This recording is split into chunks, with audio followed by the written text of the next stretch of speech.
ঘৰলৈ গৈছিলোঁ ইমানেই ৰ'দ দিছিলে নহয় একদম মানে মাথা চাথা বিষাই গৈছিলে আৰু যেনে তেনে ঘৰ পালোগৈ দেই পালোগৈ মানে গৈ আছোঁ আৰু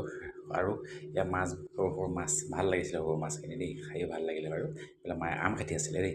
আৰু আম কাটি থাকোঁতে মায়ে মানে ভতিজাহঁতকো দিছে সকলোকে দিছে আৰু এইফালে আমাৰ ৰিয়ানে ভাত খালেই নহয় খালে মানে ময়ো খাই দিলোঁ দেই অৱশ্যে মই নোখোৱা নহয় আৰু যিহেতু আমি ঘৰতে ভাত খাই যোৱা নাছিলোঁ এইফালে মায়ে যে ভাত মানে বাঢ়ি আছে ডেকালে হৈছে যে নাই ৰোৱনীসকলে আৰু সেইদিনা ইমান গৰম পৰিছিলে ৰোৱনীসকলক মায়ে ভালকৈ ভাত সাঁজ খুৱাইছে দেই মাংস ৰাতি আৰু ৰোৱনীবিলাকে আহি পেলাই আমাৰ সৈতে অলপ চাফ চিকুণ হৈ ল'লে হৈ পেলাই এনেকৈ ভাত খাই আছে ফ্ল'ৰতে বহি পেলাই আৰু মায়ে আকৌ তামোলো কাটি আছে তেওঁলোকলৈ আৰু আবেলি আমি ঘৰলৈ আমাৰ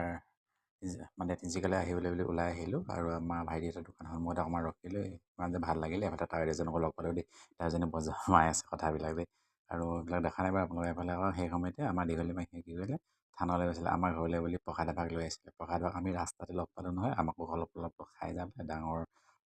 ডাঙৰ ঠাই বোলে হেৰি প্ৰসাদ বোলে যিহেতু কুণ্ডা থান বোলে আমাৰ তাৰ বৰ বিশ্বাসী থান আৰু এইফালে ওলাই আহিলোঁ আমি ওলাই আহি পেলাই তিনিচুকীয়া পাই গ'লোহি আৰু নতুনকৈ উদঘাটন হোৱা উৰণীয়া সেতুলৈ আহিলোঁ উৰণীয়া সেতুত অকণমান এনেকৈ টাইম পাছ কৰিলোঁ কৰি পেলাই আমি সিদিনা এনেকৈ ঘৰলৈ গুচি